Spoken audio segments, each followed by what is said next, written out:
علیہ وسلم کے وصال ظاہری کے ایام قریب آئے تو حضور نے سرخ پٹی باندھی، تیز بخار ہے نبی کریم کو، 2 صحابہ سہارا دے کے مسجد میں لائے، نبی پاک علیہ السلام کو بظاہر سہارا دے کے لایا گیا۔ کریم رسول نے لوگوں کو جمع کیا، حضور آج کیا ہونے والا ہے، آج کیا کہا جائے گا، آج کس لیے میٹنگ بلائی ہے؟ نبی کریم کے کل صحابہ جب مسجد میں جمع ہوئے تو کھچا کھچ مسجد بھری ہے۔ وصال ظاہری سے چند یوم پہلے کی بات، نبی پاک نے فرمایا آج تمہیں کوئی جہاد کی ترغیب نہیں دینی، آج کوئی نیا پیغام نہیں دینا، آج تمہیں بتانا ہے کہ رب نے اپنے بندے کو اختیار دیا ہے، چاہے تو دنیا میں رہے، چاہے تو اس کی بارگاہ میں حاضر ہو جائے۔ اس عبد نے بارگاہ ربوبیت کی طرف لوٹنے کا ارادہ کر لیا ہے۔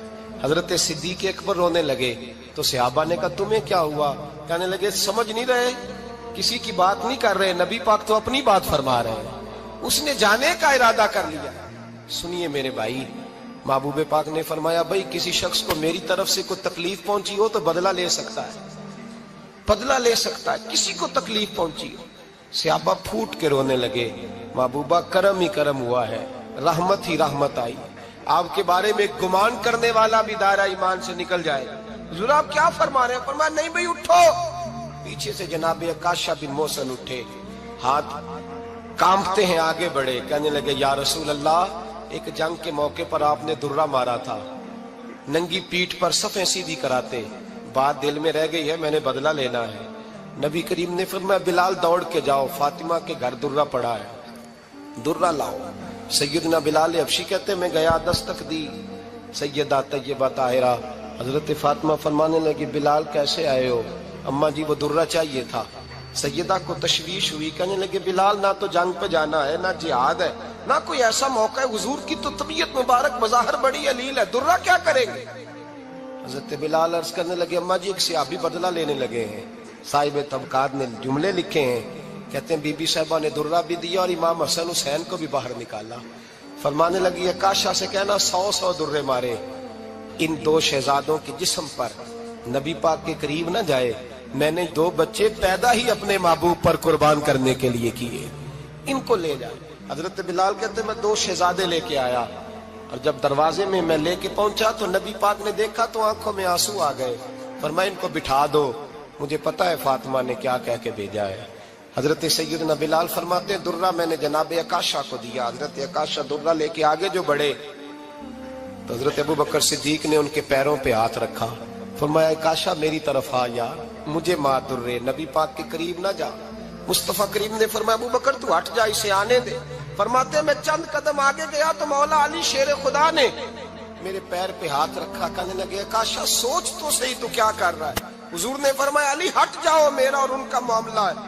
جناب عکاشہ آگے بڑھ رہے، نبی کریم نے فرمایا میں اپنی امت کو درس دینا چاہتا ہوں، خبردار خبردار زندگی میں تمہارے ہاتھ سے زبان سے کسی کو تکلیف نہ پہنچنے پائے، خبردار یاد رکھنا وہ معاشرے بگڑ جاتے ہیں، وہ معاشرے تباہ کر دیے جاتے ہیں جہاں ظلم ہوتا ہے، جہاں زیادتی ہوتی ہے، جہاں لوگوں کو ستایا جاتا ہے۔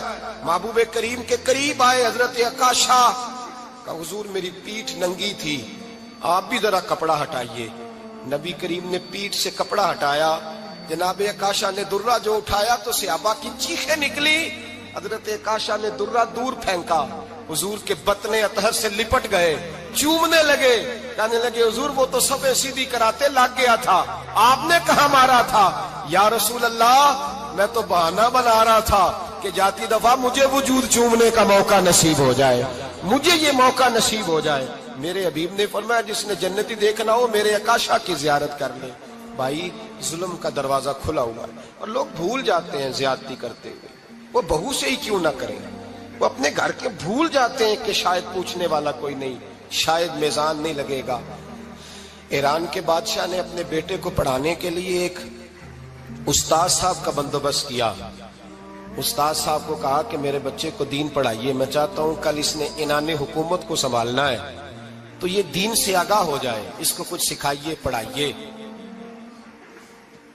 بہت نیک بزرگ بڑے درویش عالم پڑھانے لگے، اسباق مکمل ہو گئے، دین کے اسباق قرآن مجید پڑھایا، احادیث طیبہ کا درس دیا، اصول فقہ سے روشناس کرایا۔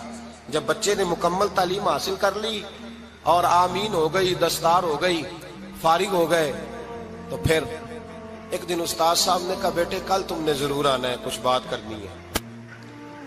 شہزادہ گیا ملنے استاد صاحب سے، استاد صاحب نے کنڈی لگا لی، ہاتھ میں درہ پکڑ لیا، مار مار کے پورے وجود کو زخمی کر دیا، کوئی غلطی نہیں، کوئی بات نہیں، مارا۔ اب بچہ آیا آ کے بادشاہ سلامت سے کہا کہ ابا جی سمجھ نہیں آئی، بڑا مارا ہے استاد۔ تو سیانے تھے نا بادشاہ، یہاں تو قاری صاحب روز کٹہرے میں کھڑے ہوتے ہیں، مولوی صاحب آپ نے میرے بچے کو کیوں مارا ہے؟ آپ 8,000 کے مولوی ہیں، میرا کئی کروڑ کا بچہ ہے، سویرے بدل لیں گے، خبردار آپ نے بچے کو ہاتھ لگایا، اپنی حیثیت میں رہے معاذ اللہ۔ جو قومیں استادوں کو کٹہروں میں کھڑا کرتی ہیں وہ ترقی نہیں کر پاتی، جو استادوں کو کٹہروں میں روز کھڑا کرتے ہیں۔ کہا ابا جی بڑا مارا ہے، تو والد بڑے سمجھدار تھے، کہنے لگے بیٹا استاد باپ ہوتا ہے، وہ زیادتی نہیں کرتا، کوئی بات ہوگی میں تیرے استاد کو کٹہرے میں نہیں بلاؤں گا۔ اماں سے بات کی، اماں کہنے لگی بیٹا میں تیرے باپ سے کیسے بات کروں، ڈر آتا۔ وقت گزر گیا، 22 سال بیت گئے،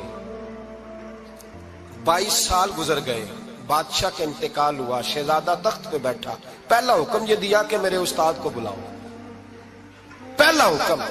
استاد جی بوڑھے ہو گئے تھے، چھڑی کے اوپر ٹیک لگا کے آئے اور بھویں سفید ہو کے جھک گئی تھیں، یوں آنکھ کھول کے بڑی مشکل سے دیکھا، کہنے لگے شہزادے حکم ہو۔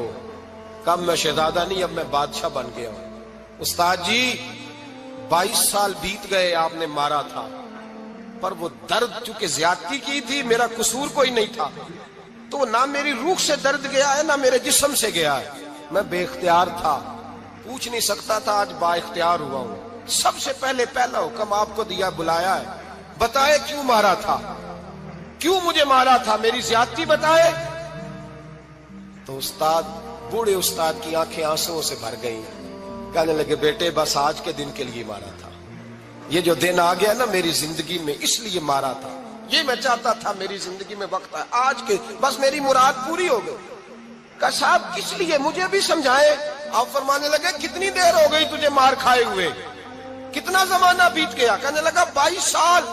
فرمایا زخم بھولے تو نہیں، درد ختم تو نہیں ہوئی، تمہیں بات ایک منٹ کے لیے بھی تمہارے حافظے سے محو تو نہیں ہوئی؟ کہ استاد جی روز رات کو یاد آتی، روز خیال آتا تھا۔ استاد کہنے لگے بھائی تو بے اختیار تھا، پوچھ نہیں سکا، 22 سال تجھے یاد رہا، مجھے پتا تھا تو ایک دن حکمران بنے گا، میں نے تجھے اس لیے مارا تھا کہ بیٹے یاد رکھنا، کسی پہ ظلم نہ کرنا، اگر تجھے 22 سال تک یاد رہا ہے تو جس پر تو ظلم کرے گا اسے بھی قیامت تک یاد رہے گا، اور یہ یاد رکھنا تو آج با اختیار ہوا تو تو نے مجھے بلا لیا ہے، قیامت کے دن غریب با اختیار ہو جائیں گے، مظلوم با اختیار ہو جائیں گے، وہ با اختیار ہوں گے للہ الواحد القہار، رب کریم کی بارگاہ کے اندر ان کا اختیار ہوگا، اکیلے اللہ کی حکمرانی ہوگی، پھر وہ بلائیں گے بڑے بڑے کج کلا، دنیا میں جن کی پگڑیاں اونچی تھیں وہ سر جھکائے کھڑے ہوں گے، دنیا میں جو ڈکٹیٹر بنتے تھے ان کی پشتیں لال ہوں گی، ان کو غدار لکھا جائے گا، قیامت تک نہیں بھولے گا۔ ظلم کرنا تو سوچ سمجھ کے کرنا، اتنا کرنا جتنا تم سہ سکتے ہو، اتنی زیادتی کرنا جتنی قیامت میں تم برداشت کر سکتے ہو۔ میرے نبی کریم صلی اللہ علیہ وسلم نے فرمایا ظلم سے بچو، یہ قیامت کے اندھیروں میں سے ایک اندھیرا ہوگا، زندگی میں زیادتی نہ کریں، اگر تھوڑی دیر کے لیے کوئی چیز برداشت کر جائیں گے تو وہ فائدہ دے جائے گی، کچھ دیر کے لیے اگر سہ جائیں گے تو نفع مل جائے گا، سہنے کی کوشش کریں لیکن زیادتی نہ کریں، نظر کو، سوچ کو، ذہن کو پاک رکھیں، اور میرے بھائی زندگی پوری ظلم سے بچیں، زیادتی سے بچیں۔ امیر المومنین حضرت جناب سیدنا عمر فاروق رضی اللہ تعالیٰ عنہ رات گھر میں تھے تو رونے لگے، بڑی دیر تک روتے رہے، والدہ اٹھی تو صاحبزادے سے کہنے لگی پتہ کرو تمہارے باپ کو کیا مسئلہ ہے۔ شہزادے آئے، کہنے لگے امیر المومنین والد گرامی کیا ہوا؟ تو حضرت عمر فاروق کہنے لگے بیٹا اپنی اماں کو بلاؤ۔ والدہ آ گئی، کیا بات ہے، کچھ طبیعت خراب ہے تو حکیم کا بندوبست کیا جائے۔ تو حضرت عمر کہنے لگے کچھ بھی نہیں، آج مسجد سے نکلا ہوں تو نبی پاک کے صحابہ میری تعریفیں کر رہے تھے۔ یہ حضرت فاروق اعظم کے وصال کے قریب کے دن ہے، تعریفیں تو حضرت